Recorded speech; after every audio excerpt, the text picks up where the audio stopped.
रोगन ते अर सोगन ते जल जोगन ते बहु भांत बचावे। सतर अनेक चलावत कहावत तन एक न लागन पावे। राखत है अपनों कर दे कर पाप शंभू ना भेटन पावे। और की बात कहाँ कह तो सो पेट ही के पट बीच बचावे।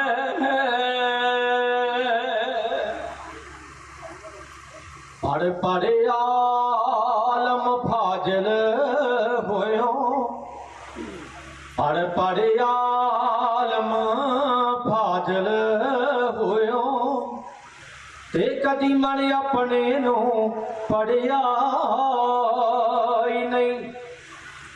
भज भज वड़दे तू मंदिर मसीती, भज भज वड़दे तू मंदिर मसीती, ते कदी मन अपने विच वड़िया ही नहीं। ऐवें रोज शैतान ना लड़दे, ऐवें रोज शैतान ना लड़दे, ओए कदी नफ्स अपने नाल लड़िया ही नहीं। बुल्ले आसमानी उड़दियां फड़दे,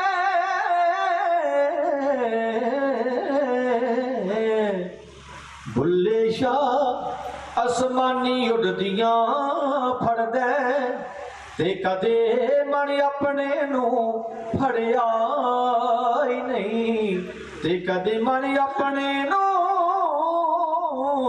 फड़िया ही नहीं। बेबोल दे दी तैनू समझ है नहीं, बेबोल दे दी तैनू समझ है नहीं। जेड़ा नित तेरे विच बोलदा ए, तू भज्जा बाहर फिरे टोले वांग उसनू, वांग मुर्गियां दे कूड़ा फोलदा ए। भला बुझ खां कौन है बिच तेरे, भला बुझ खां कौन है बिच तेरे, शायद ओ होवे तू जिन्नू टोलदा ए। भुल्ले शाह जुदा नहीं रब तैथों, भुल्ले शाह जुदा नहीं रब तैथों, आप आवाज मारे आपे बोलदा है।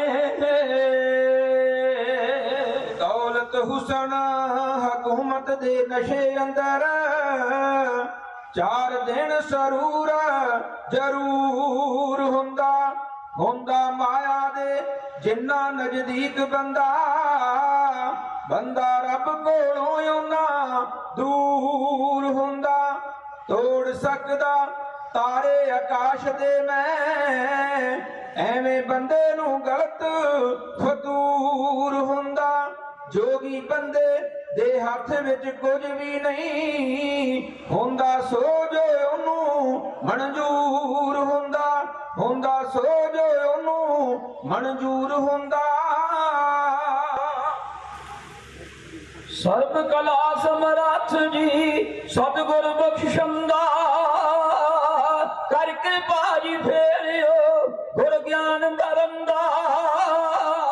जुग जुग लजा रखदा आया बनवारी, बख्शो दात कबीशरी है अर्ज हमारी। तन्ने कीता याद जा तू पल न लाया, प्रगट हो के पत्थरों सी दर्श दिखाया। कण कण अंदर वसदी तेरी जोत प्यारी, बख्शो दात कबीशरी है अर्ज हमारी।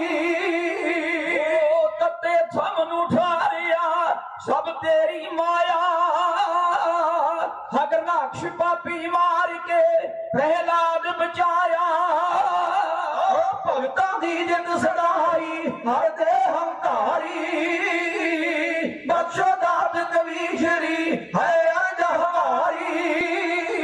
भाई रखी लाज द्रोपता दी सभा च आके राखी अपने सेवका दी करदा आपे। प्रगट हो के आपसियो तू लासवारी प्रगट हो के आपसी तू मैज सवारी। अशोदात कवीशरी है अर्ज हमारी। खित्ती विच सी लुक गया कबीर जलाया भेस भगत दा तार के सिरे काज चढ़ाया।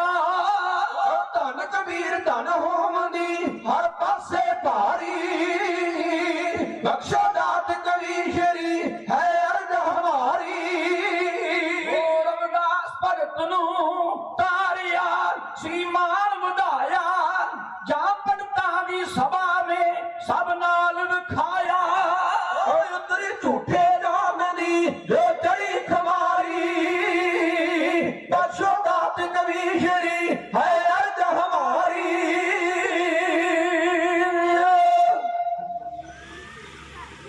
सतगुरु जी दे पावन पवित्र दरबार की हाजरी भरते हुए माई भाई सरबत साध संगत सब तो पहले करिए रसना नु पवित्र आखिए गज के धन श्री सतगुरु राम सिंह सच्चे पातशाह। एक बार फिर हमला मारो आखिए गज के धन श्री सतगुरु दलीप सिंह सच्चे पातशाह। समा इन्ना नहीं, समा तुसी सुन लिया है कि बहुत ही लंबी चौड़ी भूमिका बनी जा सके। साढ़े तो पहले दसवंध की गल चल रही सी। सतगुरु दलीप सिंह सच्चे पातशाह महाराज के कौतकों की गल चल रही सी। गुरमुखो ये 100% तो उपर सच्चाई है जी साढ़े तो पहला तुसी दसवंध की विचार सुनी। दसवंध एक अपने आप में बड़ी वड्डी शक्ति है, बड़ी वड्डी ताकत है। जेड़े सज्जन दसवंध देंदे ने वो भागा वाले ने, वो कर्मा वाले ने। जेड़े नहीं देंदे वो भी कृपा करके दसवंध देना शुरू करो।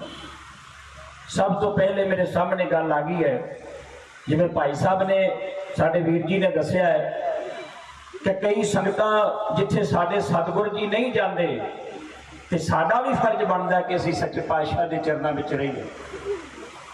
भाई दविंदर सिंह जी लागी अमृतसर साहिब वाले, उन्होंने हुणे हुणे ही गल सुनाई है। उन्होंने घरों बीबी जी ते भाई दविंदर सिंह जी उन्होंने वचन सुनाया। ये 2013 की गल है। 2013 फादर उदय सिंह जी श्री अमृतसर साहिब आए, सेवकों के घरों में चरण पा रहे सन। इन्हों के ताया जी, उन्हों का साहिबजादा, इन्हों का भरा, उन्होंने घर भी उन्होंने चरण पाए। ते नागी साहब कहते ने साडा मन तो पहले ही सच्चे पातशाह सतगुरु दलीप सिंह के चरणों के नाल जुड़िया होया सी, पर जदों उत्थे आए, साडे ही घर आए, साडे ताया जी के लड़के वाल, ते असीं किते दोवां जियां ने जाना सी विआह। मैं अपनी माता नूं पैसे दे गया, मैं आखिया मत्था टेक दी ते उन्हां दे चरण पवा। माता जी ने चरण पवाए ते वो पैसे भी मत्था टेके। ड्राइंग रूम में वड्डी फोटो लगी सी सतगुरु दलीप सिंह की, उत्थे ना बिठाया भी कुछ इन्हां दे नाल ने जिहड़े सेवक जां आप कोई इतराज जो गल ना हो जाए। जदों लॉबी में बिठाया तो फ्रिज ते फोटो सतगुरु दलीप सिंह सच्चे पातशाह की पई हुई सी। गल ओहो ही हुई जिहड़ा पहला माता के मन में विचार आया सी। किसी सेवक ने वो फोटो चुक के मोदी मार दी, फोटो मोदी मार दी, चरण पा के चले गए। जदों नागी साहब आए घर पता लगा, माता जी ने दसिया भी इस तरह चरण पा गए ने, आ गल हुई है। फलाने सिख ने, फलाने सेवक ने सतगुरु दलीप सिंह की आ फोटो मोदी मार दी। ते नागी साहब ने फिर फोन लाया, आख्या भी तू होवे कौन, घर भी साडा होवे, सतगुरु साडा होवे, साडे गुरु की फोटो होवे, तू मोदी मारी है साडे घर आन के। गल बनती भी सी ना। आखिर जदों 2 दिन लंघ गए ते 2 दिन बाद वो बीबी जी नूं सुपना आया नागी साहब के घरों। जिहड़े सुपने विच ਜਿੱਥੇ ਸ਼ਹੀਦਾਂ ਦਾ ਥਾਂ ਹੈ ਨਾ, ਜਿਹੜੇ ਬੋਰਡ ਦੇ ਨਾਲ ਸ਼ਹੀਦ ਹੋਏ ਸਨ ਅੰਮ੍ਰਿਤਸਰ ਸਾਹਿਬ, ਸਿਵਲ ਹਸਪਤਾਲ ਦੇ ਕੋਲ ਮਜੀਠਾ ਰੋਡ, ਉੱਥੇ ਇੱਕ ਖੂਹੀ ਹੈ ਤੇ ਉਸ ਖੂਹੀ ਦੇ ਕੋਲ ਆਂਦੇ ਨੇ ਅਸੀਂ ਸੇਵਾ ਕਰ ਰਹੇ ਹਾਂ। ਸੰਗਤ ਵੀ ਸੀ ਤੇ ਆਵਾਜ਼ਾਂ ਆ ਰਹੀਆਂ ਨੇ ਵੀ ਸੱਚੇ ਪਾਤਸ਼ਾਹ ਆ ਰਹੇ ਨੇ, ਸਤਿਗੁਰ ਆ ਰਹੇ ਨੇ, ਸਤਿਗੁਰ ਆ ਰਹੇ ਨੇ। ਤੇ ਉਹ ਭੈਣ ਜੀ ਆਂਦੇ ਨੇ ਮੈਂ ਸੋਚਿਆ ਕਿ ਠਾਕੁਰ ਉਦੈ ਸਿੰਘ ਹੋਰਾਂ ਨੇ ਇੱਥੇ ਆਉਣਾ ਹੈ। ਮੇਰੇ ਮਨ ਵਿੱਚ ਇਹ ਵਿਚਾਰ ਸੀ। ਅਜੇ ਮੈਂ ਸੋਚਣ ਹੀ ਨਹੀਂ ਆ ਕਿ ਉਧਰੋਂ ਸਤਿਗੁਰੂ ਸੱਚੇ ਪਾਤਸ਼ਾਹ ਸਤਿਗੁਰੂ ਦਲੀਪ ਸਿੰਘ ਜੀ ਆ ਗਏ। ਸਤਿਗੁਰੂ ਦਲੀਪ ਸਿੰਘ ਜੀ ਸਾਡੇ ਕੋਲ ਆ ਗਏ। ਅਸੀਂ ਮੱਥਾ ਟੇਕਿਆ ਤੇ ਨਾਗੀ ਸਾਹਿਬ ਨੂੰ ਕਹਿੰਦੇ ਨੇ, ਆਂਦੇ ਨੇ ਪੁੱਤਰ ਨੂੰ ਪਿਤਾ ਦਾ ਪ੍ਰੂਫ ਵੀ ਦੇਣਾ ਪਏਗਾ। ਮੈਂ ਤੁਹਾਡਾ ਪਿਤਾ ਹਾਂ, ਧਿਆਨ ਨਾਲ ਸੁਣਨਾ ਜਰਾ। ਜਿਵੇਂ ਆਖਿਆ ਨਾ ਵੀ ਸਤਿਗੁਰੂ ਦਲੀਪ ਸਿੰਘ ਜੀ ਨੂੰ ਇੱਕ ਸਕਿੰਟ ਦੀ ਖਬਰ ਹੈ ਕਿ ਮੇਰਾ ਸਿੱਖ ਕਿੱਧਰ ਜਾ ਰਿਹਾ, ਕੀ ਹੋ ਰਿਹਾ। ਨਾਗੀ ਸਾਹਿਬ ਨੂੰ ਕਹਿੰਦੇ ਨੇ ਮੰਨ ਲਓ ਜਿਵੇਂ ਮੈਂ ਤੁਹਾਡਾ ਪਿਤਾ ਹਾਂ, ਤੁਸੀਂ ਮੇਰੇ ਪੁੱਤਰ ਹੋ, ਤੇ ਪਿਓ ਇੱਕ ਹੁੰਦਾ ਜਾਂ ਦੋ। ਸਤਿਗੁਰੂ ਦਲੀਪ ਸਿੰਘ ਨੇ ਆਖਿਆ ਵੀ ਤੁਸੀਂ ਮੇਰੇ ਪੁੱਤਰ ਹੋ, ਮੈਂ ਤੁਹਾਡਾ ਪਿਤਾ ਹਾਂ, ਮੈਨੂੰ ਇਹ ਦੱਸੋ ਪਿਤਾ ਇੱਕ ਹੁੰਦਾ ਜਾਂ ਦੋ ਹੁੰਦੇ ਨੇ। ਕਹਿਣ ਤੋਂ ਭਾਵ ਕਿ ਮੈਂ ਤੁਹਾਡੇ ਸਿਰ ਤੇ ਹਾਂ। ਉਹ ਸਮਰੱਥ ਨੇ, ਉਹ ਸਦਾ ਹੀ ਆਪਣੇ ਸੇਵਕਾਂ ਦਾ ਖਿਆਲ ਰੱਖਦੇ ਨੇ। ਮਾੜਾ ਮੋਟ ਵੀ ਕੋਈ ਇੱਧਰ ਉੱਧਰ ਭਾਵੇਂ ਹੋਵੇ, ਉਹਨਾਂ ਨੂੰ ਫਾਟੋ ਉਸੇ ਵੇਲੇ ਫੋਨ ਨਹੀਂ ਕਰਨਾ ਪੈਂਦਾ, ਉਹ ਜਾਣੀ ਜਾਣੀ। ਸੋ ਮੇਰੇ ਕਹਿਣ ਤੋਂ ਭਾਵ ਇਹ ਬਿਲਕੁਲ ਬੜੀ ਵੱਡੀ ਸੱਚਾਈ ਹੈ ਕਿ ਸਾਨੂੰ ਸਤਿਗੁਰੂ ਦਲੀਪ ਸਿੰਘ ਸੱਚੇ ਪਾਤਸ਼ਾਹ ਦੇ ਚਰਨਾਂ ਵਿੱਚ ਅਸੀਂ ਆਉਂਦੇ ਆ। ਸਾਨੂੰ ਮਾਣ ਮਹਿਸੂਸ ਹੋਣਾ ਚਾਹੀਦਾ ਹੈ ਕਿ ਏਡੇ ਸਮਰੱਥ ਸਤਿਗੁਰਾਂ ਦੇ ਚਰਨਾਂ ਦੇ ਵਿੱਚ ਅਸੀਂ ਆਉਂਦੇ ਆ। ਉਹਨਾਂ ਦਾ ਹੱਥ ਸਾਡੇ ਸਿਰ ਤੇ ਹੈ, ਸਾਨੂੰ ਫਖਰ ਮਹਿਸੂਸ ਹੋਣਾ ਚਾਹੀਦਾ। ਸੋ ਆਓ ਸੁਣ ਲਈਏ ਦੋ ਲੈਣਾ ਛੋਟੇ ਵੀਰ ਭਾਈ ਹੀਰਾ ਸਿੰਘ ਤੋਂ। ਸ਼ੇਰ ਵਿੱਚ ਫਿਰ ਅੱਗੇ ਚੱਲਾਂਗੇ। ਮੇਰੇ ਗੁਰੂ ਦੀ ਸਿਫਤ ਨਾਲ ਲਿਖੀ ਜਾਵੇ। ਮੇਰੇ ਗੁਰੂ ਦੀ ਸਿਫਤ ਨਾਲ ਲਿਖੀ ਜਾਵੇ, ਤੇ ਸੱਤਾਂ ਸਾਗਰਾਂ ਦੀ ਭਾਵੇਂ ਸ਼ਾਈ ਹੋਵੇ। ਬੇਸ਼ੱਕ ਅਰਸ਼ ਤੇ ਫਰਸ਼ ਬਣ ਜਾਣ ਕਾਗਜ਼, ਓਏ ਨਾ ਉੱਤੇ ਨਾ ਪੂਰੀ ਲਖਾਈ ਹੋਵੇ। ਮਾਤ ਲੋਕ ਵਿੱਚ ਦਿਸਣ ਦਰਖਤ ਜਿੰਨੇ, ਮਾਤ ਲੋਕ ਵਿੱਚ ਦਿਸਣ ਦਰਖਤ ਜਿੰਨੇ, ਤੇ ਭਾਵੇਂ ਸਭਨਾ ਦੀ ਕਲਮ ਬਣਾਈ ਹੋਵੇ। ਅਲਮਸਤ ਨਾ ਉਸ ਦੀ ਸਿਫਤ ਮੁੱਕੇ, ਅਲਮਸਤ ਨਾ ਉਸ ਦੀ ਸਿਫਤ ਮੁੱਕੇ। ਓਏ ਜੀ ਦੀ ਗੁਰੂ ਨੇ ਸਿਫਤ ਕਰਾਈ ਹੋਵੇ, ਹਾਂ ਤੇ ਜੀ ਦੀ ਗੁਰੂ ਨੇ ਸਿਫਤ ਕਰਾਈ ਹੋਵੇ। ਮਹਾਨ ਸਤਿਗੁਰੂ ਦੀ, ਪੂਰੇ ਸਤਿਗੁਰੂ ਦੀ ਸਿਫਤ ਕਹਿਣ ਕਥਨ ਤੋਂ ਬਾਹਰੀ ਹੈ। ਆਓ ਜਿੰਨਾ ਕੁ ਸਮਾਂ ਹੈ ਉਹ ਸਮੇਂ ਦੇ ਅੰਦਰ ਇੱਕ ਬੜੇ ਵੱਡੇ ਇਤਿਹਾਸ ਵਿੱਚੋਂ ਵੰਡਗੀ ਮਾਤਰ ਤੁਹਾਡੇ ਸਾਹਮਣੇ ਕੁਝ ਸਮਾਂ ਲਾਉਣਾ ਹੈ। ਧਿਆਨ ਦਿਓ। ਸਾਹਿਬੇ ਕਮਾਲ ਗੁਰੂ ਗੋਬਿੰਦ ਸਿੰਘ ਸੱਚੇ ਪਾਤਸ਼ਾਹ ਮਹਾਰਾਜ ਆਪਣੇ ਪਿਤਾ ਜੀ ਦੀ ਸ਼ਹਾਦਤ ਤੋਂ ਬਾਅਦ ਸਤਿਗੁਰੂ ਸੱਚੇ ਪਾਤਸ਼ਾਹ ਮਹਾਰਾਜ ਸਤਿਗੁਰੂ ਗੁਰੂ ਨਾਨਕ ਦੇਵ ਸੱਚੇ ਪਾਤਸ਼ਾਹ ਮਹਾਰਾਜ ਜੀ ਦੀ ਰਾਜਯੋਗ ਗੱਦੀ ਤੇ ਸੁਸ਼ੋਭਿਤ ਹੋਏ। ਆਖਿਆ ਸਾਧ ਸੰਗਤ ਜੀ, ਅੰਮ੍ਰਿਤ ਵੇਲੇ ਆਸਾ ਜੀ ਦੀ ਵਾਰ ਤੋਂ ਬਾਅਦ ਸੰਗਤ ਜਲ ਪਾਣੀ ਛਕਿਆ ਕਰੇਗੀ, ਉਸ ਤੋਂ ਬਾਅਦ ਸ਼ਸਤਰਾਂ ਦੀ ਮੰਜਾਈ ਹੋਇਆ ਕਰੇਗੀ। ਪਿਛਲੇ ਪੈਰ ਗਾੜੀਆਂ ਦੇਗਾਂ ਨੂੰ ਰਗੜੇ ਲੱਗਿਆ ਕਰਨਗੇ, ਉਸ ਤੋਂ ਬਾਅਦ ਗੁਰੂ ਕੀ ਲਾਡਲੀ ਫੌਜ ਸ਼ਿਕਾਰ ਨੂੰ ਚੜਿਆ ਕਰੇਗੀ। ਸਤਿਗੁਰੂ ਗੁਰੂ ਗੋਬਿੰਦ ਸਿੰਘ ਮਹਾਰਾਜ ਹਰ ਰੋਜ਼ ਸ਼ਿਕਾਰ ਜਾਂਦੇ ਸਿੱਖਾਂ ਸੇਵਕਾਂ ਨੂੰ ਨਾਲ ਲੈ ਕੇ, ਤੇ ਰਹਿ ਰਾਸ ਦੇ ਪਾਠ ਤੋਂ ਪਹਿਲਾਂ ਸਤਿਗੁਰੂ ਵਾਪਸ ਆ ਜਾਂਦੇ। ਚੌਖੀ ਰਾਤ ਤੱਕ ਇਤਿਹਾਸਾਂ ਦਾ ਅਧਿਐਨ ਕਰਦੇ ਸਾਹਿਬ ਗੁਰੂ ਗੋਬਿੰਦ ਸਿੰਘ ਸੱਚੇ ਪਾਤਸ਼ਾਹ ਮਹਾਰਾਜ। ਦਸਮ ਪਾਤਸ਼ਾਹ ਮਹਾਰਾਜ ਦੇ ਕੋਲ ਕੰਮ ਬਹੁਤੇ ਸਨ, ਸਮਾਂ ਥੋੜਾ ਸੀ। ਜਿਸ ਤਰ੍ਹਾਂ ਗੁਰੂ ਨਾਨਕ ਦੇਵ ਮਹਾਰਾਜ ਜੀ ਦੀ ਗੱਦੀ ਚਲਾਉਂਦੇ ਨੇ, ਕਲਗੀਆਂ ਵਾਲੇ ਪਾਤਸ਼ਾਹ ਮਹਾਰਾਜ ਨਵੇਂ ਫਰਮਾਨ ਜਾਰੀ ਕਰਦੇ ਨੇ ਕਿ ਜਿੱਥੇ ਸੰਗਤ ਅੰਨ ਧਨ औलाद लिया के मत्था टेकदी है, उत्थे शस्त्र ते घोड़े भी लिया के मत्था टेके। सुनिए बड़े प्यार दे नाल सतगुरु सच्चे पातशाह जिस तरह शिकार जाते ने, जिवें 52 कवि गुरु गोबिंद सिंह सच्चे पातशाह महाराज के चरणों विच ने, उदासी साध सतगुरां के चरणों विच ने।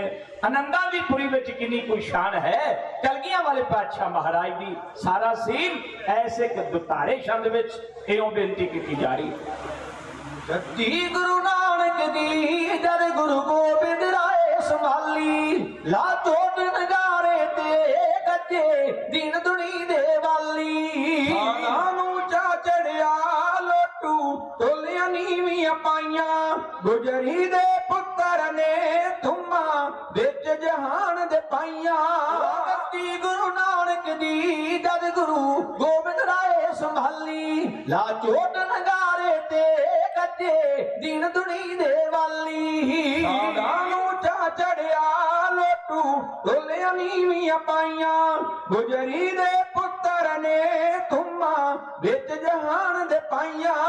उठ पिछले पैरी कर एक नारिश्ट नू धुंदे, बाणी गुरु नानक दी उचियां नाल सुरां दे गंदे।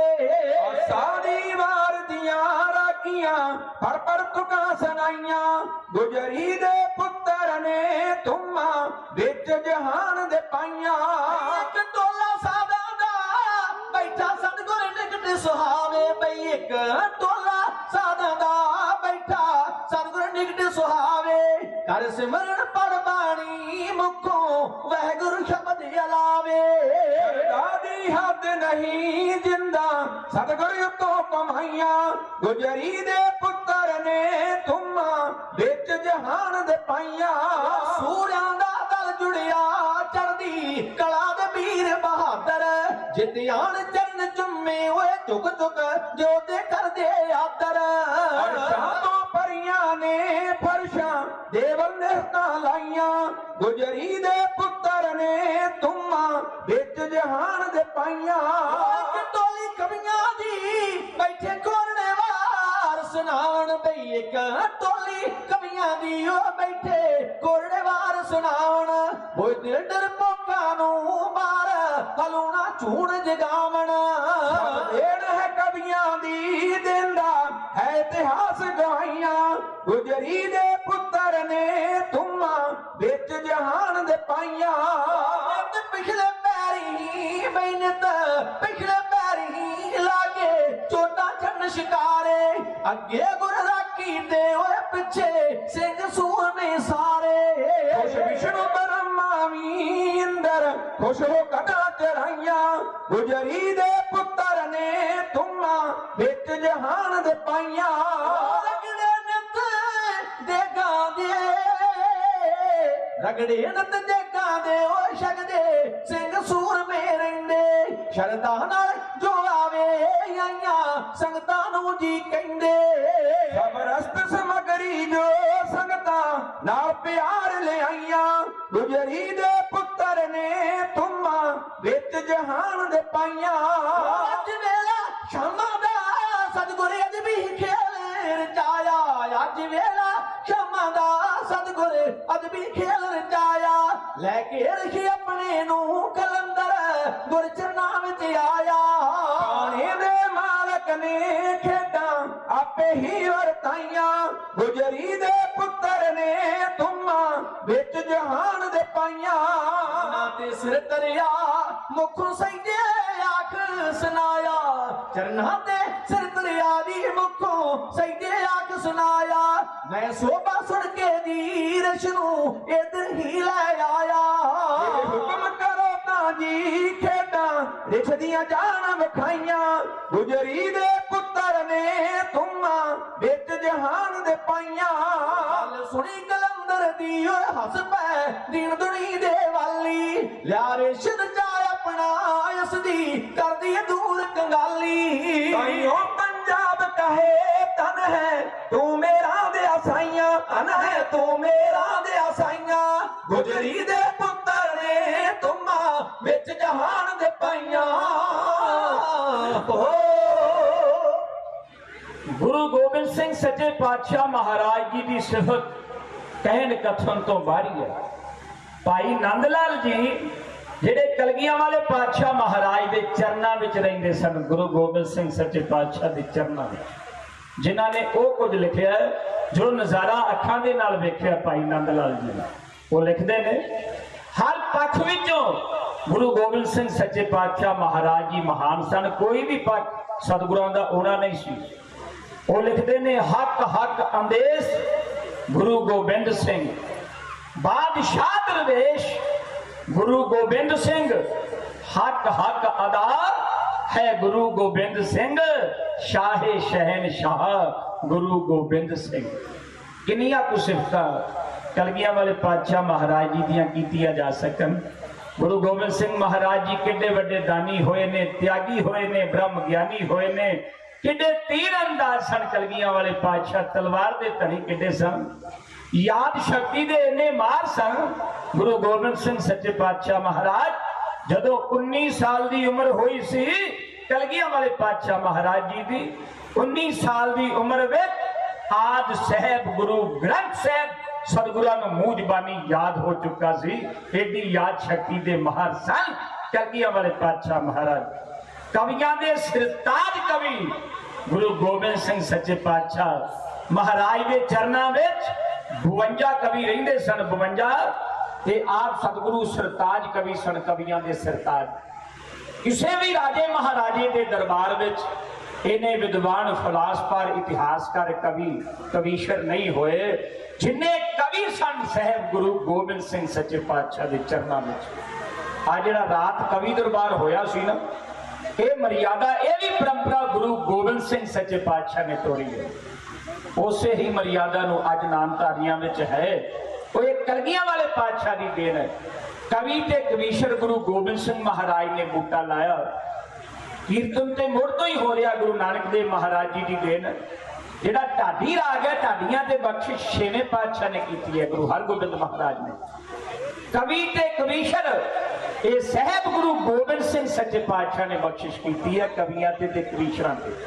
ਜਿਹੜੇ ਹੱਲੇ ਦੇ ਜਵਾਨ ਨੇ ਸਤਿਗੁਰੂ ਰਾਮ ਸਿੰਘ ਤੇ ਸਤਿਗੁਰੂ ਪ੍ਰਤਾਪ ਸਿੰਘ ਨੇ ਕਿਰਪਾ ਕੀਤੀ ਹੈ ਨਾਮਧਾਰੀਆਂ ਵਿੱਚ। ਆ ਜਿਹੜੀ ਕਵੀਸ਼ਰੀ ਅਸੀਂ ਤੁਹਾਡੇ ਸਾਹਮਣੇ ਪੇਸ਼ ਕਰ ਰਹੇ ਹਾਂ, ਕੋਈ ਵੀ ਕਵੀਸ਼ਰ ਜਦੋਂ ਦੁਨੀਆ ਦੇ ਵਿੱਚ ਸਾਹਿਬ ਦਸਮ ਪਾਤਸ਼ਾਹ ਮਹਾਰਾਜ ਦੀ ਇਹ ਦਾਤ ਨੂੰ ਬਿਆਨ ਕਰਦਾ ਹੈ, ਕਵੀਸ਼ਰੀ ਆਪਣੇ ਆਪ ਵਿੱਚ ਇੱਕ ਸ਼ਕਤੀ ਹੈ। ਉਹ ਸ਼ਕਤੀ ਜਿਹੜੀ ਸਾਹਿਬੇ ਕਮਾਲ ਗੁਰੂ ਗੋਬਿੰਦ ਸਿੰਘ ਮਹਾਰਾਜ ਨੇ ਇਹਦੇ ਵਿੱਚ ਭਰੀ ਹੈ। कवीशरी उस वेले लोड़ सी जदों कुछ दिल लोकां नूं हलूणा दे के जगाउणा सी, उदों कवि ते कवीशर गुरु गोबिंद सिंह महाराज ने तैयार किया। ध्यान देना इन्ना समा नहीं। दसम पातशाह महाराज पिछला पैर है, लौटे वेला दा समय ते बैठे हुए ने शिकार जान की तैयारी में है। वेला पिछले पैर दा लगी चोट नगारे, एक कलंदर आ गया सतगुर दे द्वारे, आया चल के दूर तो ले सदरा चावा, हांदा हुक्म होवे जे पातशाह मैं रिछ चावा। सतगुरां दे दरबार में कलंदर रिछ लेके आ गया, आंदा सच्चे पातशाह मेरा निक्का निक्का जिया जंत है, बाल बच्चा है, मैं रिछ दा नाच विखा के फिर परिवार पाऊंगा। साहब दसम पातशाह नूं कहंदा मैं बड़ी उम्मीद लेके आया। कलगियां वाले पातशाह ने आख्या गुरु नानक दा घर है, जेड़ा उम्मीद नाल आउंदा है, आस नाल आउंदा है, वो निराशा नहीं जांदा। सेवकां नूं हुक्म लाया सारी संगत इकट्ठी करन दे, जेड़े आर्डर दसम पातशाह ने दिते इहों बेनती कीती जावे। हस के सच्चियां सतगुरां ने रिछ विच दीवान ने चाया जावे, रिछ विच दीवान ने चाया जावे। ओ आईयां संगतां चल के दूर तो दे, इन्हां ताईं तमाशा वखाया जावे, इन्हां ताईं तमाशा वखाया जावे। हस के सच्चियां सतगुरां ने रिछ विच दीवान ने चाया जावे, रिछ विच दीवान ने चाया जावे। आईयां संगतां चल के दूर तो दे, इन्हां ताईं तमाशा वखाया जावे, इन्हां ताईं तमाशा वखाया जावे। रखी ओढ़ कलंदर ने गुरु कर दी, एदे मन नूं नाई ठुकराया जावे, एदे मन नूं नाई ठुकराया जावे। गुरु नानक दा दर है सदा खुला, आए जातकां नूं फल पाया जावे, आए जातकां नूं फल पाया जावे।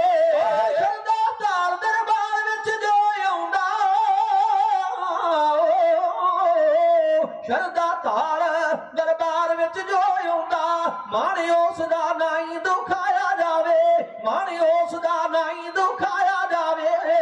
ਭੁੱਲੇ ਭਟਕਿਆਂ ਨੂੰ ਰਾਹੋਂ ਅਟਕਿਆਂ ਨੂੰ ਸੱਚੀ ਸੰਗਤ ਦੇ ਨਾਲ ਮਿਲਾਇਆ ਜਾਵੇ, ਸੱਚੀ ਸੰਗਤ ਦੇ ਨਾਲ ਮਿਲਾਇਆ ਜਾਵੇ।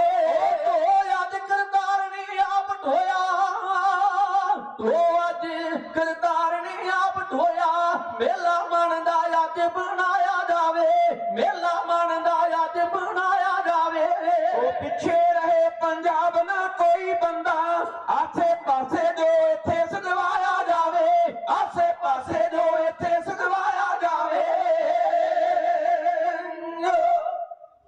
ਦਸਮ ਪਾਤਸ਼ਾਹ ਦਾ ਹੁਕਮ ਸੀ ਵੀ ਜਿੰਨੀਆਂ ਵੀ ਸੰਗਤਾਂ ਸੇਵਾ ਕਰ ਰਹੀਆਂ ਨੇ, ਆਸੇ ਪਾਸੇ ਕਾਰ ਵਿਹਾਰ ਲੱਗੀਆਂ ਨੇ, ਸਾਰਿਆਂ ਨੂੰ ਸਾਡੇ ਕੋਲ ਲੈ ਆਂਦਾ ਜਾਵੇ। ਸੇਵਕ ਨੇ ਸਤਿਗੁਰਾਂ ਦਾ ਹੁਕਮ ਸਾਰਿਆਂ ਨੂੰ ਦੱਸਿਆ। ਸੰਗਤ ਉਸੇ ਵੇਲੇ ਤਤਕਾਲ ਕਲਗੀਆਂ ਵਾਲੇ ਪਾਤਸ਼ਾਹ ਮਹਾਰਾਜ ਦੇ ਚਰਨਾਂ ਵਿੱਚ ਪਹੁੰਚੀ। ਗੁਰੂ ਗੋਬਿੰਦ ਸਿੰਘ ਸੱਚੇ ਪਾਤਸ਼ਾਹ ਮਹਾਰਾਜ ਨੇ ਆਖਿਆ, ਸਾਧ ਸੰਗਤ ਜੀ, ਅੱਜ ਇਸ ਰਿਸ਼ ਦਾ ਤੁਹਾਨੂੰ ਨਾਚ ਵਿਖਾਇਆ ਜਾਏਗਾ। ਕਲੰਦਰ ਬੜੇ ਮਾਣ ਦੇ ਨਾਲ ਲੈ ਕੇ ਰਿਸ਼ ਨੂੰ ਆਇਆ ਹੈ। ਸਤਿਗੁਰੂ ਸੱਚੇ ਪਾਤਸ਼ਾਹ ਮਹਾਰਾਜ ਦਾ ਹੁਕਮ ਸੀ ਵੀ ਸਾਰੀ ਸੰਗਤ ਘੇਰਾ ਬਣਾ ਕੇ ਬਹਿ ਜਾਏ, ਘੇਰਾ ਬਣਾ ਕੇ, ਜਿਵੇਂ ਪਹਿਲਵਾਨਾਂ ਦਾ ਦੰਗਲ ਨਹੀਂ ਵੱਜ ਜਾਂਦਾ ਤੇ ਦਰਸ਼ਕ ਚਾਰ ਚਫੇਰੇ ਕੁਸ਼ਤੀ ਦੇਖਣ ਵਾਸਤੇ ਬੈਠੇ ਹੁੰਦੇ ਨੇ। ਸਾਰੀ ਸੰਗਤ ਘੇਰੇ ਵਿੱਚ ਬਹਿ ਗਈ। ਉਸੇ ਘੇਰੇ ਵਿੱਚ ਹੀ ਕਲਗੀਆਂ ਵਾਲੇ ਪਾਤਸ਼ਾਹ ਸੇਵਕਾਂ ਦੇ ਨਾਲ ਬੈਠੇ ਹੋਏ ਨੇ। ਕਲੰਦਰ ਦਾ ਸਿਖਾਲਿਆ ਹੋਇਆ ਰਿਚ ਬੜੇ ਵਧੀਆ ਤਰੀਕੇ ਦੇ ਨਾਲ ਨਾਚ ਕਰਦਾ ਹੈ, ਬੜੀਆਂ ਬਾਜ਼ੀਆਂ ਲਾਉਂਦਾ ਹੈ। ਸਾਹਿਬ ਗੁਰੂ ਗੋਬਿੰਦ ਸਿੰਘ ਸੱਚੇ ਪਾਤਸ਼ਾਹ ਖਿੜ ਖੜਾ ਕੇ ਹੱਸੇ। ਕਲਗੀਆਂ ਵਾਲੇ ਪਾਤਸ਼ਾਹ, ਸੰਗਤ ਵੀ ਬੜਾ ਖੁਸ਼ ਹੋਈ ਜਦੋਂ ਸੰਗਤ ਨੇ ਵੇਖਿਆ ਕਿ ਸੱਚੇ ਪਾਤਸ਼ਾਹ ਬੜੇ ਖੁਸ਼ ਨੇ, ਮੁਸਕਰਾ ਰਹੇ ਨੇ। ਕਲੰਦਰ ਰਿਸ਼ ਦਾ ਨਾਚ ਬੜਾ ਵਧੀਆ ਕਰ ਰਿਹਾ, ਕਰਾ ਰਿਹਾ ਹੈ। ਤੇ ਉਸ ਵੇਲੇ ਭਾਈ ਜਿਹੜਾ ਕੀਰਤੀਆ ਸੀ ਨਾ, ਉਹਦੇ ਹੱਥ ਵਿੱਚ ਚੌਰ ਸਾਹਿਬ ਸੀ, ਸਤਿਗੁਰਾਂ ਦੇ ਸੀਸ ਤੇ ਚੌਰ ਕਰ ਰਿਹਾ ਸੀ। ਇਹਨਾਂ ਹੱਸਿਆ ਲੋਟ-ਪੋਟ ਹੋ ਗਿਆ, ਚੌਰ ਸਾਹਿਬ ਹੱਥ ਤੋਂ ਡਿੱਗ ਪਿਆ। ਗੁਰੂ ਗੋਬਿੰਦ ਸਿੰਘ ਸੱਚੇ ਪਾਤਸ਼ਾਹ ਮਹਾਰਾਜ ਨੇ ਨਿਗਾਹ ਭਰ ਕੇ ਵੇਖਿਆ ਭਾਈ ਕੀਰਤੀਏ ਵੱਲ। ਆਂਦੇ ਨੇ, ਕੀਰਤੀਆ ਕੀ ਗੱਲ ਭਾਈ, ਆਪਣੇ ਆਪ ਨੂੰ ਸੰਭਾਲ, ਖੁਸ਼ ਬਣਾ ਹੈ, ਗੱਲ ਕੀ ਹੈ? ਆਂਦਾ ਜੀ, ਆਪ ਜੀ ਖੁਸ਼ ਹੋ, ਸੰਗਤ ਖੁਸ਼ ਹੈ, ਰਿਸ਼ ਨਾਚ ਬੜਾ ਵਧੀਆ ਕਰ ਰਿਹਾ, ਇਸ ਕਰਕੇ ਮੈਂ ਵੀ ਖੁਸ਼ ਹੋ ਗਿਆ। ਸਤਿਗੁਰੂ ਕਹਿੰਦੇ ਨੇ, ਤੈਨੂੰ ਨਹੀਂ ਸੀ ਹੱਸਣਾ ਚਾਹੀਦਾ। ਤੁਮ ਧਿਆਨ ਦੇਣਾ ਜਰਾ ਗੁਰੂ ਦਿਓ ਸਿੰਘੋ। ਸਤਿਗੁਰੂ ਕਹਿੰਦੇ ਨੇ, ਤੈਨੂੰ ਨਹੀਂ ਸੀ ਹੱਸਣਾ ਚਾਹੀਦਾ। ਆਂਦਾ ਜੀ, ਮੈਨੂੰ ਕਿਉਂ ਨਹੀਂ ਸੀ ਹੱਸਣਾ ਚਾਹੀਦਾ ਗਰੀਬ ਨਵਾਜ? ਤੇ ਸਾਹਿਬ ਦਸਮ ਪਾਤਸ਼ਾਹ ਕਹਿੰਦੇ ਨੇ, ਕੀਰਤੀਆ ਇਹ ਰਿਸ਼ ਪਤਾ ਹੈ ਕੌਣ ਹੈ? ਆਂਦਾ ਜੀ, ਮੈਂ ਕੀ ਜਾਣਾ ਰਿਸ਼ ਕੌਣ ਹੈ? ਗੁਰੂ ਗੋਬਿੰਦ ਸਿੰਘ ਸੱਚੇ ਪਾਤਸ਼ਾਹ ਕਹਿੰਦੇ ਨੇ, ਰਿਸ਼ ਤੇਰਾ ਬਾਪ ਹੈ, ਤੇਰਾ ਪਿਤਾ ਸੋਭਾ ਰਾਮ ਉਹ ਰਿਸ਼ ਦੀ ਜੁੰਨੇ ਪੈ ਗਿਆ ਤੇ ਅੱਜ ਇਸ ਬੰਨੇ ਆ ਗਿਆ, ਉਹ ਰਿਸ਼ ਬਣ ਕੇ ਨੱਚਦਾ ਪਿਆ। ਰੰਗ ਜ਼ਰਦ ਹੋ ਗਿਆ, ਪੈਰਾਂ ਥੱਲਿਓਂ ਜ਼ਮੀਨ ਨਿਕਲ ਗਈ, ਧਰਤੀ ਹਿਲਦੀ ਨਜ਼ਰ ਆਈ, ਲਾਲ ਪੀਲਾ ਹੋ ਗਿਆ, ਸਰੀਰ ਤਰੇਲੀਓ ਤਰੇਲੀ ਹੋ ਗਿਆ। ਮਹਾਰਾਜ, ਇਹ ਕੀ ਬਣਿਆ? ਮੇਰੇ ਪਿਤਾ ਨੇ 3 ਗੁਰੂ ਸਾਹਿਬਾਨਾਂ ਦੀ ਸੇਵਾ ਕੀਤੀ ਹੈ। 7ਵੇਂ ਪਾਤਸ਼ਾਹ ਗੁਰੂ ਹਰਿਰਾਏ ਸਾਹਿਬ, 8ਵੇਂ ਪਾਤਸ਼ਾਹ ਸਤਿਗੁਰੂ ਹਰਕ੍ਰਿਸ਼ਨ ਸਾਹਿਬ, ਸਤਿਗੁਰੂ ਗੁਰੂ ਤੇਗ ਬਹਾਦਰ 9ਵੇਂ ਸਤਿਗੁਰੂ, ਤਿੰਨਾਂ ਸਤਿਗੁਰੂ ਸਾਹਿਬਾਨਾਂ ਦੇ ਚਰਨਾਂ ਵਿੱਚ ਰਹਿ ਕੇ ਮੇਰੇ ਪਿਤਾ ਨੇ ਸੇਵਾ ਕੀਤੀ ਹੈ। ਗੁਰੂਆਂ ਦੇ ਚਰਨਾਂ ਵਿੱਚ ਰਹਿ ਕੇ ਸੇਵਾ ਕਰਨ ਦੇ ਨਾਲ ਵੀ ਰਿਸ਼ ਦੀ ਜੂਨੀ। ਤੇ ਅੱਜ ਤੋਂ ਬਾਅਦ ਮੈਂ ਚੌਰ ਸਾਹਿਬ ਦੀ ਸੇਵਾ ਨਹੀਂ ਕਰਨੀ। ਮਹਾਰਾਜ, ਜੇ 3 ਗੁਰੂਆਂ ਦੀ ਸੇਵਾ ਕਰਕੇ ਮੇਰੇ ਪਿਤਾ ਨੂੰ ਰਿਸ਼ ਦੀ ਜੂਨੀ ਪ੍ਰਾਪਤ ਹੋਈ ਹੈ ਤੇ ਫਿਰ ਮੈਨੂੰ ਕੀ ਲਾਭ ਹੋਏਗਾ? ਭਲਕੇ ਕਿਸੇ ਐਸੀ ਜੂਨੀ ਵਿੱਚ ਮੈਨੂੰ ਵੀ ਜਾਣਾ ਪਏਗਾ। ਮੈਂ ਚੌਰ ਸਾਹਿਬ ਦੀ ਸੇਵਾ ਛੱਡੀ। ਸੱਚੇ ਪਾਤਸ਼ਾਹ ਹੱਸ ਕੇ ਕਹਿੰਦੇ ਨੇ, ਭਾਈ ਕੀਰਤੀਆ ਇਹਦੇ ਵਿੱਚ ਕੋਈ ਸ਼ੱਕ ਨਹੀਂ ਤੇ 3 ਗੁਰੂ ਸਾਹਿਬਾਨਾਂ ਦਾ ਕੋਈ ਦੋਸ਼ ਨਹੀਂ ਇਹਦੇ ਵਿੱਚ। ਠੀਕ ਹੈ, ਤੇਰੇ ਪਿਤਾ ਨੇ 3 ਗੁਰੂ ਸਾਹਿਬਾਨਾਂ ਦੀ ਸੇਵਾ ਕੀਤੀ ਹੈ, ਬਹੁਤ ਸੇਵਾ ਕੀਤੀ ਹੈ, ਪਰ ਸੇਵਾ ਕਰਦਿਆਂ ਕਰਦਿਆਂ ਐਸਾ ਇੱਕ ਕੰਮ ਕਰ ਗਿਆ ਤੇਰਾ ਪਿਤਾ, ਉਹ ਸਾਰੀ ਸੇਵਾ ਰੋੜ ਕੇ ਲੈ ਗਿਆ। ਉਹ ਕੰਮ 3 ਗੁਰੂ ਸਾਹਿਬਾਨਾਂ ਦਾ ਇੱਥੇ ਕਸੂਰ ਨਹੀਂ। कबीर जी कहते ने, कबीर पूरा सतगुरु क्या करे, जहां सिखों में चूक, अंधे एक न लगा ही जो बांस बजाई फूक। भाई कीर्तिए नूं साहब दसम पातशाह पिछले जन्म का इतिहास दसदे। आंदे ने तेरा पिता शोभा राम ਇੱਕ ਧਰਮਸ਼ਾਲਾ ਵਿੱਚ ਕੜਾਹ ਪ੍ਰਸ਼ਾਦ ਦੀ ਦੇਗ ਵਰਤਾ ਰਿਹਾ ਸੀ। ਕੜਾਹ ਪ੍ਰਸ਼ਾਦ ਦੀ ਦੇਗ ਤਾਂ ਨਾ ਸਿੱਖ ਉਹ ਕਣਕ ਦਾ ਗੱਡਾ ਭਰਿਆ ਹੈ ਤੇ ਲਾਗੋਂ ਦੀ ਲੰਘਿਆ ਜਾ ਰਿਹਾ ਸੀ। ਉਹਦੇ ਮਨ ਵਿੱਚ ਪਿਆਰ ਆਇਆ, ਸ਼ਰਧਾ ਬਣੀ, ਸਦਰ ਜਾਗੀ ਕਿ ਮੈਂ ਸੰਗਤ ਵਿੱਚ ਜਾਵਾਂ ਤੇ ਮੈਂ ਨਹੀਂ ਜਾ ਕੇ ਪ੍ਰਸ਼ਾਦ ਲੈ ਆਵਾਂ। ਗੱਡਾ ਕਣਕ ਦਾ ਭਰਿਆ ਹੈ। ਉਹਨੇ ਗੱਡੇ ਤੋਂ ਛਾਲ ਮਾਰੀ ਤੇ ਭੱਜ ਕੇ ਆ ਗਿਆ ਧਰਮਸ਼ਾਲਾ ਵਿੱਚ ਜਿੱਥੇ ਪ੍ਰਸ਼ਾਦ ਵਰਤਾ ਰਿਹਾ ਸੀ ਸੋਭਾ ਰਾਮ। ਉਹਨੇ ਹੱਥ ਜੋੜ ਕੇ ਬੇਨਤੀ ਕੀਤੀ, ਆਖਿਆ ਸੋਭਾ ਰਾਮ ਜੀ, ਮੇਰਾ ਗੱਡਾ ਕਣਕ ਦਾ ਭਰਿਆ ਹੈ, ਬਲਦ ਕਿਸੇ ਖਡਾਲ ਵਿੱਚ ਨਾ ਡੇਗ ਦੇਣ, ਮੈਨੂੰ ਵਰਤਾਰਾ ਦੇ ਦਿਓ, ਮੈਂ ਗੱਡੇ ਦੇ ਨਾਲ ਰਲਣਾ ਹੈ। ਪਰ ਤੇਰੇ ਪਿਤਾ ਸੋਭਾ ਰਾਮ ਨੇ ਪੈਰਾਂ ਤੋਂ ਲੈ ਕੇ ਸਿਰ ਤੱਕ ਤੱਕਿਆ। ਪਾਟੇ ਕੱਪੜੇ, ਫਟੇ ਹੋਏ ਕੱਪੜੇ, ਮੈਲੇ ਕੱਪੜੇ, ਪੈਰਾਂ ਤੋਂ ਲੈ ਕੇ ਸਿਰ ਤੱਕ ਘਟਿਓ ਘਟੀ ਹੋਇਆ।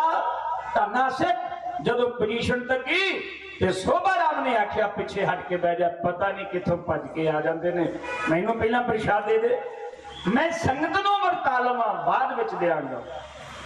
5-7 ਸਕਿੰਟ ਸਿੱਖ ਪਿੱਛੇ ਹਟ ਗਿਆ, ਪਰ ਉਹ ਅੰਦਰ ਵਾਲਾ ਕਾਲਾ ਪੈ ਗਿਆ ਵੀ ਛੇਤੀ ਚੱਲ, ਗੱਡੇ ਨਾਲ ਮਿਲਣਾ ਆਪਾਂ। ਉਹਨੇ ਫੇਰ ਬੇਨਤੀ ਕੀਤੀ ਕਿ ਮੇਰਾ ਗੱਡਾ ਨਾ ਕਿਤੇ ਖਡਾਲ ਵਿੱਚ ਡਿੱਗ ਪਏ। ਤੇ ਸੋਭਾ ਰਾਮ ਨੇ ਫਿੱਕੇ ਬਚਨ ਆਖੇ, ਤੈਨੂੰ ਸੁਣਿਆ ਨਹੀਂ, ਮੈਂ ਪਹਿਲਾਂ ਸੰਗਤ ਨੂੰ ਵਰਤਾਰਾ ਦੇ ਲਾਂ, ਬਾਅਦ ਵਿੱਚ ਤੈਨੂੰ ਦਿਆਂਗਾ। ਉਹ ਸਿਰ ਪਿੱਛੇ ਹਟ ਗਿਆ ਤੇ ਜਦੋਂ ਤੀਸਰੀ ਵਾਰ ਉਹਨੇ ਮਾਰੇ ਬਚਨ ਬੋਲੇ ਸੋਭਾ ਰਾਮ ਨੇ ਵੀ ਕਿਉਂ ਰੇਸ਼ਮਾਂ ਉੱਤੇ ਚੜਿਆ ਹੋਣਾ, ਤੈਨੂੰ ਆਖਿਆ ਨਹੀਂ ਪਿੱਛੇ ਹਟ ਜਾ। ਤੇ ਸਿੱਖ ਪੂਰਾ ਸੀ, ਧੰਨਾ ਸਿੱਖ ਕਿਰਤੀ ਸਿੱਖ ਸੀ, ਬੰਦਗੀ ਵਾਲਾ ਸਿੱਖ ਸੀ। ਕਈ ਵਾਰ ਪ੍ਰਸ਼ਾਦ ਵਰਤਾਉਂਦਿਆਂ ਕਿਨਕਾ ਧਰਤੀ ਤੇ ਡਿੱਗ ਪੈਂਦਾ ਹੈ। ਉਸ ਧੰਨੇ ਸਿੱਖ ਨੇ ਸਤਨਾਮ ਵਾਹਿਗੁਰੂ ਕਹਿ ਕੇ ਥੱਲਿਓਂ ਕਿਨਕਾ ਚੁੱਕਿਆ ਤੇ ਤੁਰਨ ਲੱਗਾ। ਉਹਦੇ ਵੱਲ ਵੇਖ ਕੇ ਕਹਿ ਗਿਆ, ਉਹ ਸਿੱਖਾ ਰਿਸ਼ ਮੈਂ ਨਹੀਂ, ਰਿਸ਼ ਤੂੰ ਹੀ ਬਣੇਗਾ। ਉਸ ਸਿੱਖ ਦੀ ਭਗਤੀ ਬੜੀ ਸੀ ਤੇ ਤੇਰੇ ਪਿਤਾ ਨੇ ਗਲਤੀ ਬੜੀ ਵੱਡੀ ਕੀਤੀ, ਇਹਨੇ ਸੇਵਾ ਤੇ ਬੜੀ ਕੀਤੀ ਸੀ, ਪਰ ਅਗਲੇ ਬੰਨੇ ਕਿੱਡੀ ਕੁ ਭਗਤੀ ਦਾ ਮਾਲਕ ਸੀ ਜਿਹਦਾ ਹਿਰਦਾ ਇਹਨੇ ਦੁਖਾਇਆ। ਆਖਿਆ ਤੂੰ ਰਿਚ ਬਣੇਗਾ, ਪਰ ਉਹਦਾ ਤੇ ਕੱਖ ਗਿਆ ਨਹੀਂ। ਤੇਰੇ ਪਿਤਾ ਦਾ ਬਚਨ ਬੋਲਿਆ ਵਾਪਸ ਇਹਦੇ ਤੇ ਵਾਰਦ ਹੋ ਗਿਆ। ਸਾਰਾ ਪਿਛਲਾ ਇਤਿਹਾਸ ਪਿਛਲੇ ਜਨਮ ਦਾ ਸਹਿਬ ਗੁਰੂ ਗੋਬਿੰਦ ਸਿੰਘ ਮਹਾਰਾਜ ਜੀ ਜਿਸ ਤਰ੍ਹਾਂ ਸੁਣਾ ਰਹੇ ਸਨ, ਇਉਂ ਬੇਨਤੀ ਕੀਤੀ ਜਾ ਰਹੀ। ਰਿਸ਼ ਨਚਿਆ ਕਲੰਦਰ ਨਚਾਇਆ, ਖੁਸ਼ ਹੋਏ ਗੁਰੂ ਸਾਹਿਬ ਵੀ ਖੁਸ਼ ਸੰਗਤਾਂ, ਖੁਸ਼ ਸੰਗਤਾਂ ਵਾਹ ਵਾਹ ਲਾਇਆ, ਹਰ ਪਾਸੇ ਖੁਸ਼ੀ ਫੈਲ ਗਈ ਖੁਸ਼ ਸੰਗਤਾਂ। ਆਸਾਂ ਬੁੱਲੀਆਂ ਚੋਂ ਗਿਆ ਨਾ ਲੁਕਾਇਆ, ਬਾਜਾਂ ਵਾਲੀ ਸਰਕਾਰ ਦਾ ਵੇਖ ਗੁਰਾਂ ਨੂੰ, ਵੇਖ ਗੁਰਾਂ ਨੂੰ ਸੰਗਤ ਸਾਰੀ ਹੱਸ ਪਈ, ਖੁਸ਼ੀਆਂ ਦਾ ਹਾਰ ਆ ਗਿਆ ਵੇਖ ਗੁਰਾਂ ਨੂੰ। ਚੋਰੀਦਾਰ ਵੀ ਕਿਰਤੀਆ ਹੱਸਿਆ, ਗੁਰੂ ਸਾਹਿਬ ਇਉਂ ਬੋਲਦੇ ਕਿਹੜੀ ਗੱਲ ਤੋਂ, ਕਿਹੜੀ ਗੱਲ ਤੋਂ ਖੁਸ਼ੀ ਨਹੀਂ ਹੋਈ, ਜਾਣੀ ਜਾਣ ਭੇਦ ਖੋਲ ਦੇ ਕਿਹੜੀ ਗੱਲ ਤੋਂ। ਚੰਗਾ ਹੁੰਦਾ ਨਹੀਂ ਪੁੱਤਰ ਹੱਸੇ ਪਿਓ ਨੂੰ, ਨਾ ਗੱਲ ਕਾਦਾ ਰਨੂੰ ਜੱਜਦੀ, ਰਿਛ ਬਣ ਕੇ, ਰਿਛ ਬਣ ਕੇ ਪਿਤਾ ਤੇਰਾ ਨੱਚਦਾ, ਅਸਾਂ ਗੱਲ ਆਖੀ ਸੱਚ ਦੀ ਰਿਛ ਬਣ ਕੇ। ਸੁਣ ਕੇ ਦਿਲੇ ਨੂੰ ਅੱਗ ਲੱਗ ਗਈ ਓਏ, ਇੰਨੀ ਸੁਣ ਕੇ ਦਿਲੇ ਨੂੰ ਅੱਗ ਲੱਗ ਗਈ, ਕਾਬੂ ਵਿੱਚੋਂ ਬਾਹਰ ਹੋ ਗਿਆ, ਹੋਸ਼ ਰਹੀ ਨਾ, ਹੋਸ਼ ਰਹੀ ਨਾ, ਸਰੀਰ ਵਿੱਚ ਕੋਈ ਦਾਦਾ ਜਾਰ ਹੋ ਗਿਆ, ਹੋਸ਼ ਰਹੀ ਨਾ। ਚੋਰੀ ਸੁੱਟਤੀ ਹੱਥਾਂ ਦੇ ਵਿੱਚੋਂ ਪਾਸੇ, ਕਹਿੰਦਾ ਹੈ ਕਿ ਲਾਭ ਇਸ ਦਾ ਸੇਵਾ ਕੀਤਿਆਂ, ਸੇਵਾ ਕੀਤਿਆਂ ਜੇ ਪਊ ਰਿਛ ਬਣਨਾ, ਇਹੋ ਹੈ ਹਿਸਾਬ ਇਸ ਦਾ ਸੇਵਾ ਕੀਤਿਆਂ। ਗੁਰੂ ਸਤਵੇਂ ਤੇ ਨੌਵੇਂ ਗੁਰੂ ਦੀ ਕਰ ਟਹਿਲ ਕਮਾਈ ਪੁੱਜ ਕੇ, ਪਿਤਾ ਅਸਾਂ ਦਾ, ਪਿਤਾ ਅਸਾਂ ਦਾ ਸੇਵਾ ਵਿੱਚ ਲੱਗਿਆ, ਨਾ ਅੰਨ ਕਦੇ ਖਾਤਾ ਰੱਜ ਕੇ, ਪਿਤਾ ਅਸਾਂ ਦਾ बुरा आखिया दोष ना कोई फल कीते कर्मा दा साखी पिछले जन्म दी जो होई सुनियो ध्यान लाए के साखी पिछले किसी गुरा दा प्यारा तन्ना से किसी गुरा दा प्यारा वो गड्ढा लेके जा रहा सी पिता तुसां दा सोपा राम जेड़ा वो देगवर तारिया सी पिता तुसां दा सिख सोचिया देग ले आवा जिंदगी सफल हो जाए एनी ठाण के थले झट आया हाथ जोड़ करे बेनती एनी ठाण के राम जी दियो वर तारा सुबा राम जी हाँ सुबा राम जी दियो वर तारा गड्ढा सुना दूर गया असा मुड़ना पिछाणु घर खेती दास दी अरज मान लो असा मुड़ना पाटे कपड़े दिल्ली जी पग वेखी सोबा राम इयो बोलदा पासे हट जा अजे नी देग मिलनी क्यों रिच वांग विच कोलदा पासे हट जा बोल जा तन्हे ने सुनिया सीने विच अग लग गई पूरा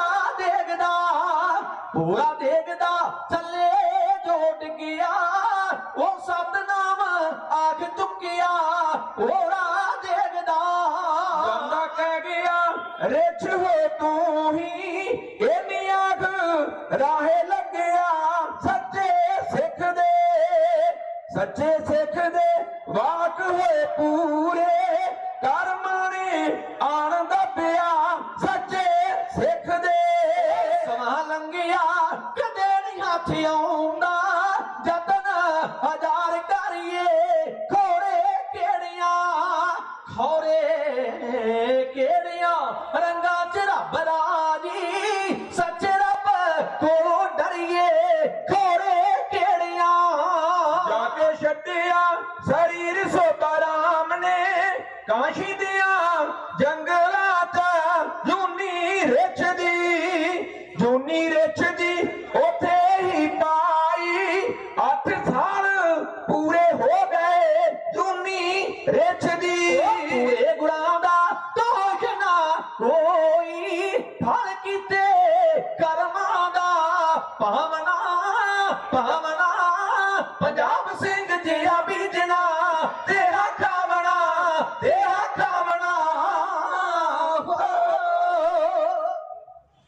जैसा बीजे सो लुने कर्मा संगड़ा खेत मनुख जो बीजेगा वो वडेगा। साहब दसम पातशाह महाराज ने आख्या उस धने सिख दा वचन वारद होया तेरे पिता ते जदों इन्हें शरीर छड्डिया ते काशी दिया जंगलों में जाके फिर रिश दी जूनी प्राप्त हुई है काशी दिया जंगलों में। इन्हें चिर नूं कलंदर भी बोल पिया आंदा जी मैं रिश काशी के जंगलों में ही फड़िया सी।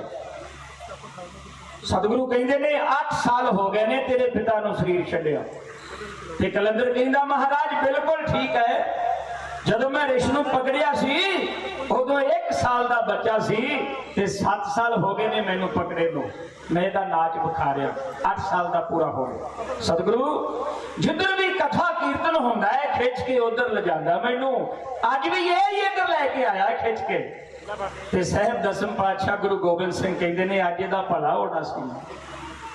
भाई कीर्तिया इन्हें संगत नूं आख्या भी संगत हुण मेरी इमदाद करे। सारी संगत उठ के गल विच पल्ला पा के खलो गई। एक शनाटा छा गया जिवें सहम पै गया भी बनिया की। ते भाई कीर्तिए ने गल विच पल्ला पा के आख्या सच्चिया पातशाह बंदा ते भुल्लण आ रहा ना एक सतगुरु है जिहड़ा नहीं भुलदा, परमेश्वर है जिहड़ा नहीं भुलदा। बंदा ते पैर पैर ते गलती करदा है। किरपा कर दिओ मेरे पिता ते जूनी कट्टी जाए, मैं वेख नहीं सकदा रिश दी जूनी विच मेरा पिता नचे। दसम पातशाह महाराज ने आख्या कड़ाह प्रसाद दी देग तैयार करो। गुरमुखो एक गल याद रखो, जां सतगुरु बख्शदा है ते जां मापे बख्शदे ने, और कोई भी ताकत बख्शण वाली नहीं। सारे पसाउंदे ने, तमाशा वेखणगे, लेकिन जदों बख्शबंदी होएगी वो सतगुरु करेगा या मापे करनगे, होर तीसरे को कोई पावर नहीं। साहिब गुरु गोबिंद सिंह सच्चे पातशाह महाराज ने आख्या कड़ाह प्रसाद की देग तैयार की जाए। कड़ाह प्रसाद की देग तैयार हो गई, अरदास हुई, सतगुरु की हुक्म है। साहब कहते ने रिश नूं छका दिओ। रिश नूं छका दिता गया ते रिश जिहड़ा शरीर छड्ड गया, ओदी मुक्ति होई, वैकुंठा नूं चला गया। कलंदर रोन लगा। सतगुरु सच्चे पातशाह ने आख्या रो ना, रिश की कीमत कितनी सी? उन कीमत दसी। दसम पातशाह ने दुगनी कीमत दी। आख्या जदों फिर भी लोड़ पवे गुरु की गोलक विचों लोड़ अनुसार तू माया जा सकता। उस रिश की जूनी कट्टी ते जेडे शरारतां करते सन फिर वो भी सुधर गए भी कल नूं साडी वारी ना आ जाए, सानू भी किसी जानवर की जून में ना जाना पै जाए। मेरे कहण तो भाव साहिबे कमाल गुरु गोबिंद सिंह जी दीयां सिफतां जिन्नियां भी कर लो उन्नियां थोड़ियां ने। जमुना के कंढे दे उत्ते हर पुन्निया वाली रात कवि दरबार हुंदा सी। कार सेवा वाले महापुरुष बाबा जी उन्होंने सानू पौंटा साहब सद्या। असीं वो थां वेख के आए हैं, दर्शन करके आए हैं जिथे कवि दरबार हुंदा सी ते कलगियां वाले पातशाह विच बहिंदे सन, सुनते सन वो कवि दरबार। गुरु गोबिंद सिंह सच्चे पातशाह जमुना दा कंढा, चंद चाननी पुन्निया दी रात कवि दरबार होता है, कलगियां वाले पातशाह विच बैठे ने। इउं बेनती की जा रही है, लास्ट कविता है, कह के फतेह बुला देनी है। सुनिए बड़े प्यार नाल। कंडे जमुना दे कवि दरबार हुंदा, विच बैठे दुतार सुहावंदे ने। एक दूजे तो वध के कवि सारे कविता गुरां दे ताईं सुणावंदे ने। लागे छाती दे नाल गुरदेव मेरे, मान कवियां दा ए तां वधावंदे ने। मेरी कौम दे सामने हीरे ये तो आठ के गुरु सलाम देने। ओ कमेत कोरडे बैठे उतारे दा, ओ रचना नवी तो नवी बनाव देने। ड्योर शब्द ते चोक दवाइए रच के पहला गुरां दे ताई वाखाव देने। ओ कविता वेख दे वाच दे सब सच्चे, बेड़ मातरे ये तो समझाव देने। किथे देना दसराम ठहरा किथे, एदा नाल भरी की समझाव देने। चन्न सोभदा विच जो तारियां दे, ओ बैठे कवियां विच सोभा उपाव देने। 52 कवि ते आओ सरताज कवियां, गुरु ज्ञान दी गंगा वगाव देने। ओ कविता पिंगल ज्ञान ते कविता चारनी जो ढंग सारे बरीकी बतावंदे ने। हद कवियां दी खुशी दी रहे कोई ना, जदों गुरु जी आप विच गावंदे ने। ओ दाता वंददा जमुना दे बैठ कंडे ओए, हाय ओए बैठ कंडे ओए। दाता वंददा जमुना दे बैठ कंडे, खुशी विष्णु ब्रह्मा भी जावंदे ने। पानी जमुना दा खुशी दी लहर अंदर, बाण छल्ला वरोले लहरावंदे ने। ओ दुनिया विच ना ऐसा ज्ञान लभे जैसा ज्ञान दतार वरतावंदे ने।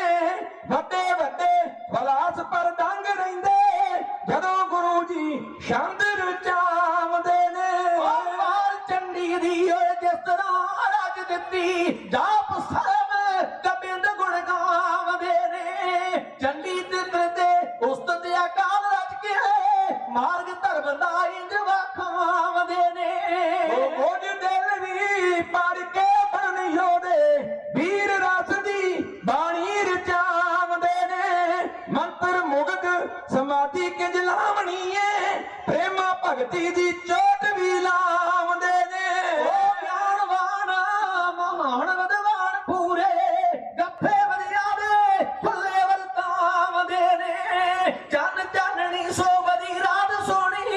ਰੱਬੀ ਰਹਿਮਤਾਂ ਨਾਲ ਵਜਾਉਂਦੇ ਨੇ। ਉਹ ਤੇਰੀ ਵੱਡੀ ਵਡਿਆਈ ਹੈ ਸ਼ਹਿਨਸ਼ਾਹ, ਸੋਭਾ ਖੰਡ ਬ੍ਰਹਮੰਡ ਆਲਾਮਦੇ ਨੇ। ਪਾਇਆ ਯਾਦ ਨਾ ਅੰਤ ਪੰਜਾਬ ਸਿੰਘਾ, ਜਸ ਲੋਕ ਪਰਲੋਕ ਵੀ ਗਾਵਦੇ ਨੇ। ਦੇਗ ਤੇਗ ਫਤਿਹ। ਵਾਹਿਗੁਰੂ ਜੀ ਕਾ ਖਾਲਸਾ, ਵਾਹਿਗੁਰੂ ਜੀ ਕੀ ਫਤਿਹ।